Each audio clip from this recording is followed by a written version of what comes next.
Laurent Duarte, bonjour. On vient d'assister à un clash entre le Premier ministre de transition du Mali, Choguel Maïga, et le président français, Emmanuel Macron.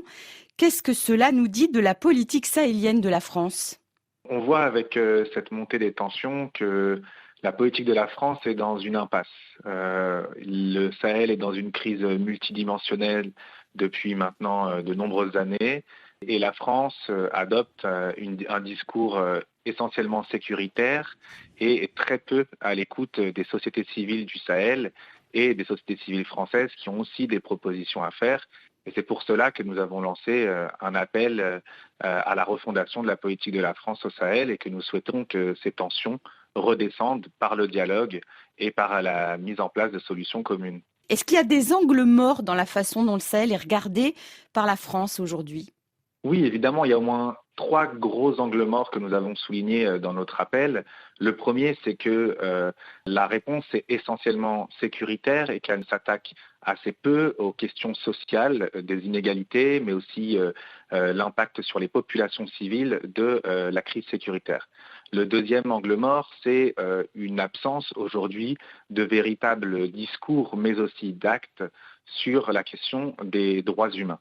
Et puis, il y a un autre sujet qui est également difficile, semble-t-il, à traiter par la France dans ses relations avec le Sahel, c'est un discours ferme sur la question des carences en matière de gouvernance économique et de gouvernance politique. Et on le voit bien aujourd'hui avec un discours très ambivalent entre le Mali et le Tchad. Au Mali, on critique un coup d'État. Au Tchad, on est d'accord. Et du coup, ce 2 poids 2 mesures est vraiment un angle mort également de la position de la France au Sahel. Alors vous soulignez l'échec du tout sécuritaire au Sahel et vous réclamez, si j'ai bien compris, plus de développement. Mais on a déjà beaucoup de partenaires du développement dans le Sahel. Le développement fait aussi partie des attributions de la coalition pour le Sahel. Qu'est-ce qui ne marche pas selon vous dans cette aide au développement ? Il y a plusieurs choses à voir. D'abord, la question du développement ne se réduit pas seulement aux montants qui sont dépensés.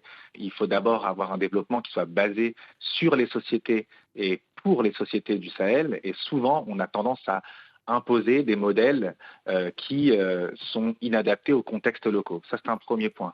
Le deuxième, c'est que bien sûr qu'il y a eu une prise de conscience au sein de la diplomatie française sur la nécessité de lutter aussi contre les causes du terrorisme et de l'insécurité.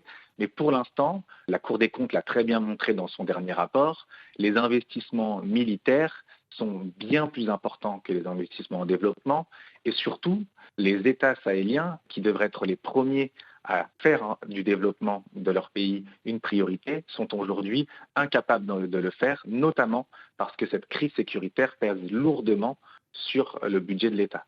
Aujourd'hui, l'espace civique dans ces pays est très restreint.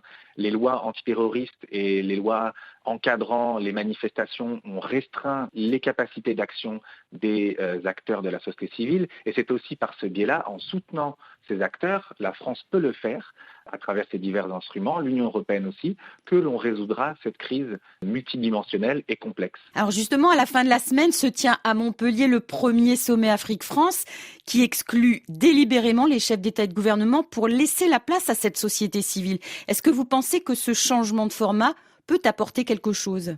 Il faut bien évidemment reconnaître qu'il y a une prise de conscience de la part d'Emmanuel Macron, de la diplomatie française, que ces grands raouts diplomatiques qui drainaient des chefs d'État souvent illégitimes n'est plus tenable. Et aujourd'hui, d'organiser un sommet de ce type avec la société civile est une première étape.